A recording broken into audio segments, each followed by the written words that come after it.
Please welcome Adam Kahane.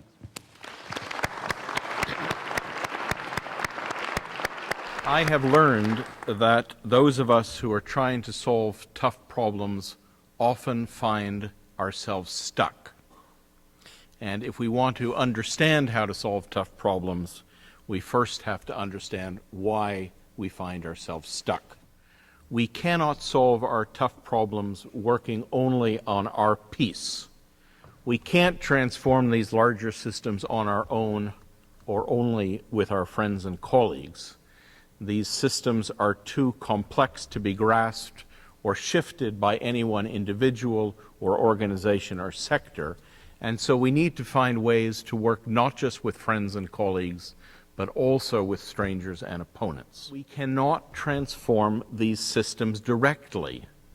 The people who we need to work with don't understand each other, don't like each other, don't trust each other.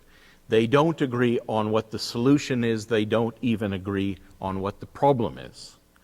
And therefore, we need ways to work indirectly, which means to step back, to take a creative detour, and to discover a path forward.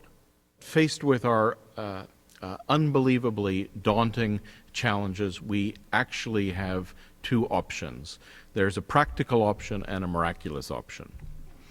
The practical option would be that right now all of us get out of our seats and down on our knees and we pray for a band of angels to come and sort this out for us.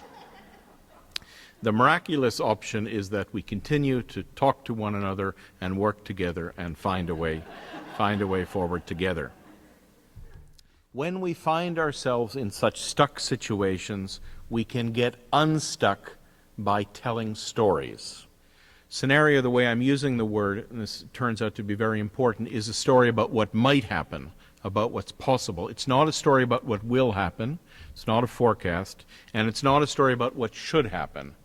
And there was a group of academics and activists associated with Mandela's African National Congress that wanted to use the scenario method to think about how to effect the transition from apartheid to